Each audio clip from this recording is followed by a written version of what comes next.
চাঁদাবাজি বন্ধ করা আমার দায়িত্ব, আমার হাতে আছে, কোর্টেরটা আমার হাতে নেই। আপনারা যারা চাঁদাবাজি করে এই লিস্টটা আপনারা একজন দায়িত্ব নিয়ে আমার কাছে নিয়ে আসেন। স্যার এই স্যার বলা দরকার, আপনি বলেন ভাই বলে বলেন ভাই এই জায়গায় এই লোক চাঁদাবাজি করতেছে, ওইটাকে আমি আটকে দিচ্ছি।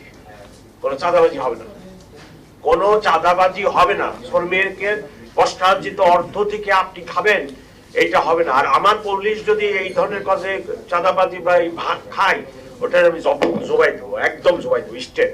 ধন্যবাদ স্যার। আমার কাছে নিয়ে আসেন, খালি আমার কাছে খালি নিয়ে আসেন। যদি অ্যাকশন না পান আমাকে বললেন, আমি চলে যাবো। আমি চাকরি করবো না, আমি কমিশনে থাকতে চাই।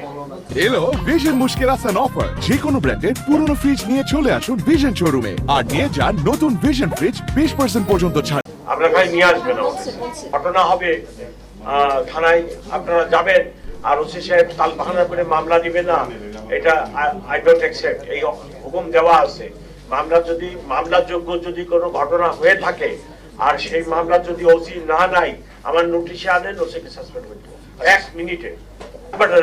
করে খাই, আমার পুলিশও ভালো না, ওরাও ভালো না, মাস্তানরাও ভালো না। তা আমি কি এগুলো জানি না? আমি তো আপনাদের একজন, ঠিক আছে, আমি জানি। কিন্তু আপনারা আমার কাছে নির্দিষ্ট নিয়ে আসেন যে এই লোকগুলা করতেছে, আমার লোক যদি জড়িত হয় আর কোনো রক্ষা নেই, এটা আমার হাতে আছে। আর আমি চাঁদাবাজি বন্ধ করতে চাই, আপনারা নিয়ে আসেন। আমি চাঁদাবাজি বন্ধ করতে চাই। গরিবের টাকা সারাদিন হকারি করে ভ্যানের উপরে কাপড় বেচে 300 টাকা ইনকাম করে, আর ওখান থেকে আপনাকে আমার 100 টাকা দিয়ে চলে যেতে হবে, এটা তো খুবই দুঃখজনক, খুবই দুঃখজনক। সো এগুলো আমার নোটিশে আনেন।